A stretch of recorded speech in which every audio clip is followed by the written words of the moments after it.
So a normal curve is a special type of a density curve. But first, what's a density curve?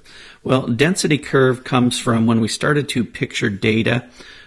We started by using histograms.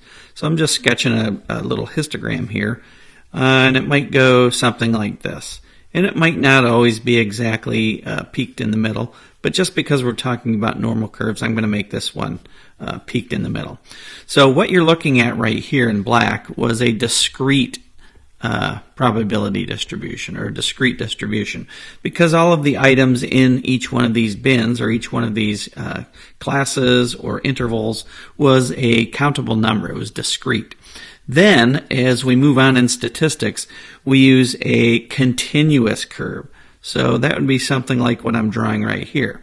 So we move from discrete to continuous because that makes things a lot easier for us when we start to figure out probabilities. Now, probabilities are analogous to the areas under these curves. So one thing to remember, two things to remember about density curves is that number one, their values, if you look at this red curve here, they're all above the x-axis, which is analogous to saying that the probability of any given event is always going to be positive. It's between 0 and 1. So we learned that in the beginning of statistics. The other thing to note that makes everything about this curve, the area underneath it, analogous to probability, is that the sum of all probabilities will always add up to 1. So that means the area underneath this curve equals 1. So right now you're looking at a standard normal distribution curve. And what's special about standard normal, okay, we'll emphasize standard, is that it has a mean of 0 and a standard deviation of 1. So one standard deviation away from the mean is one standard deviation away from the mean. This is a negative one. So the positive one means we're above the mean or we're to the right of the mean. Actually, we'll just say above the mean. So that's above the mean. If I have a negative number there, we're talking about something below the mean. So where does this come into play, or how is this useful with an average, ordinary, everyday problem? Well, here's how it goes. So here's how we would use this. Let's use this as a normal distribution now. Let's say we have a normal distribution. Something frequently used in statistics classes is the distribution of IQ scores. All right, we know that an IQ test or some IQ tests are designed to have a mean of 100 and a standard deviation of 15. So how we use a standard normal curve is we say, okay, this 0, when we unstandardize it, becomes a 100. One standard deviation above the mean. Well, if I added 15, that's one standard deviation above the mean. Two standard deviations above the mean is at 130. And 145 would be 3 standard deviations above the mean. So let's go below the mean. So if I look at below the mean, 1 standard deviation below the mean, that would correspond with an IQ of 85. If we went 2 standard deviations below the mean, we'd be looking at an IQ of 70.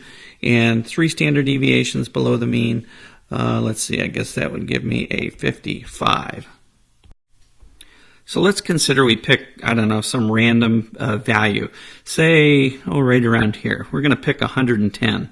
And we want to know how far away, or how far above, I guess in this case, is 110 from the middle of this distribution. So we have something called the z-score. So z-score is a simple formula. Takes the difference between the value of x, which is 110, subtracts the mean, which is going to be 100, and divides by the standard deviation of 15. So let's do that briefly. So we'll take the 110. We'll subtract the 100. Then divide by 15. So that is 10 over 15, which, if I round that to 2 decimal places, that's going to give me about a 0.67. So that tells me that this has a z-score, or if you're in Britain or Canada, a z-score, a z-score of 0.67. So it's positive. It tells me that this individual is 0.67, or about a third of a standard deviation above the mean. 2/3 of a standard deviation above the mean. Let's look at one more. This time let's consider an individual with an IQ score of, say, 95. Right? So we can tell that is to the left of the mean. So here's how the z-score would work. My x would be my 95. This is the x. The mean is still 100. And then I divide by the standard deviation of 15. So in the numerator, -5, denominator -15. So this ends up being a negative 0.33. So this negative sign on the z-score indicates that this particular value is to the left of the mean. So this is one of the ways that a standard deviation gets used, is in standardizing the 100 to a 0, or in this case the 95 to a negative 0.33. Or before, we had the 110 and it was standardized to a positive 0.67. So that is sort of what the standard normal distribution is all about. It's to put all normal distributions onto a common distribution that can then be compared. So this is the most useful thing about using a standard normal distribution, is we can use z-scores from two different populations to compare things. So we'll talk about twin brothers, Ron and Don.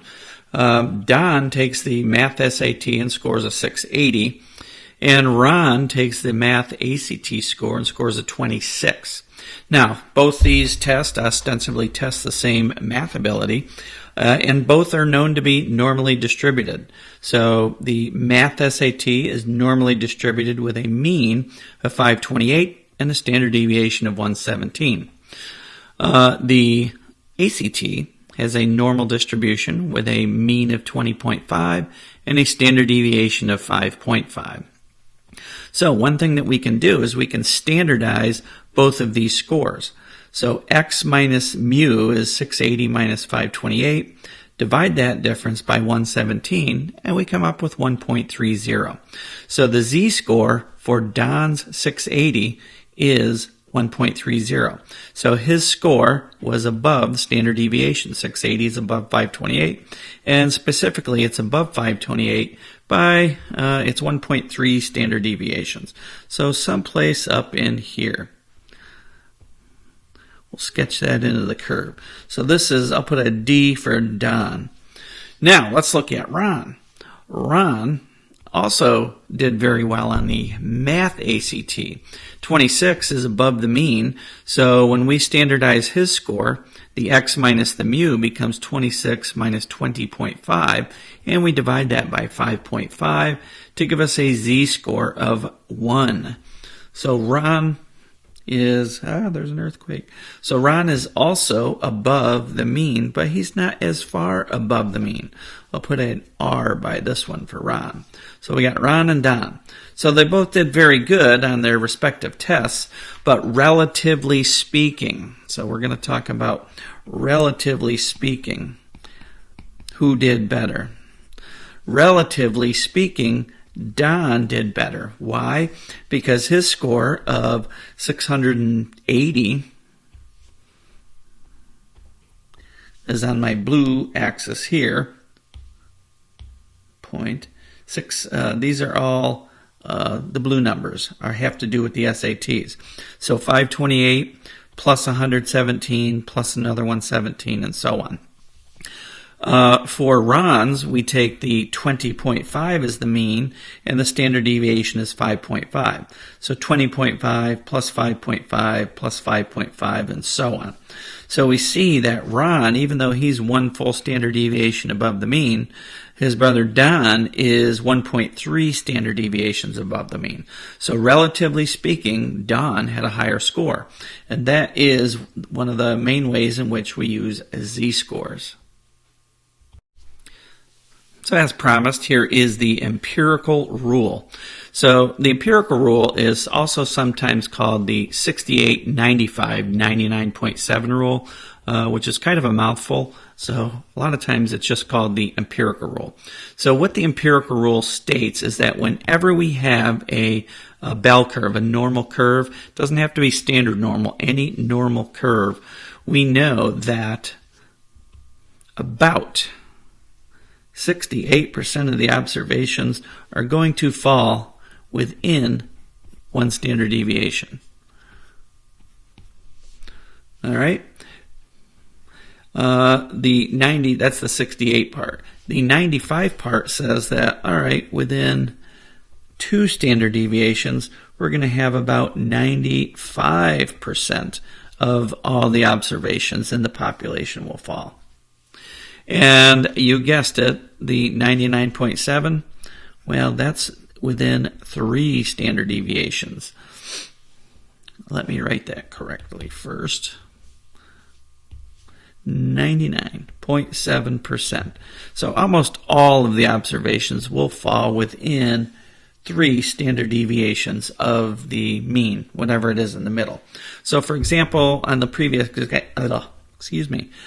example where I had a 528 for a mean here, and 528, turning on my calculator here, 528 and 117 was the standard deviation. So that had us at 645 right here. And let's see, Don had scored a 645. So he was in between 1 and 2 standard deviations away from the mean. So he was right about here. So that was his score of 680. So he is the same as or better than all of the area represented to the left of here. So in a future lesson, I'll show you how to figure out that area. But naturally, it's better than 50%. But if you trust me, this shaded area turns out to be, I looked it up on my calculator, it's about a 0.9031, or we could look that up on a table, but that would be in a future lesson. So we would say that Don scored the same as or better than about 90.3% of the test takers. So it did pretty good. Now, what about his brother, Ron? Okay, Ron was down here. He was exactly 1 standard deviation above the mean. So through the magic of my yellow box, this would correspond to an area to the right. Getting sloppy there, but there's my green area to the left rather, and that was a 0.8413. Or we could say that Ron was the same as or better than about 84.1%. So that's kind of how a percentile ranking works, by the way. So Don was in the 90th percentile and Ron was in the 84th percentile. So both very good scores. But it is the empirical rule that allows us to quickly figure out some of these. So let's look at that just really quick. So if the area between the first 2 standard deviations is about 68%, about 0.68, and this is very about-ish, it's not exactly that, but that would tell me that this area, or this portion here, is about 34%, which is half of 68. And we could go out a little bit further and say, well, 95 minus 68, well, that's 27. So that tells me that this area is about 13.5%. And since it's a symmetric curve on the left-hand side over here, we'd also have 13.5%.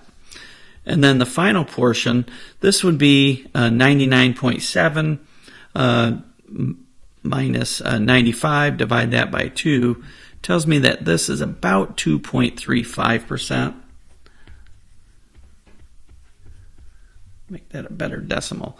So there is a little bit outside here. So outside here, we'd have about 0.5%. Outside 3 standard deviations, 0.15%. So that accounts for all of them. But this makes it easy to figure out certain things like our brother Ron, who was 1 standard deviation above the mean with his score of, remember he had a 26. So I could go and add up 34, 34, 13.125, 2.35, and 0.15.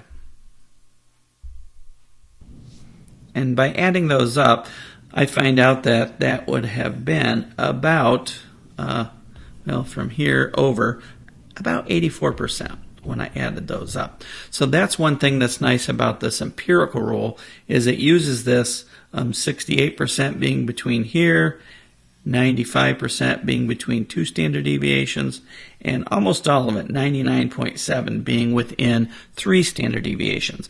So sometimes that's tough to wrap our brain around, so hit me up in the comments below and let me know if you have any questions about this, because I would happily make another video of this, because we need to see this a bunch of times. So until the next time, Noldy out.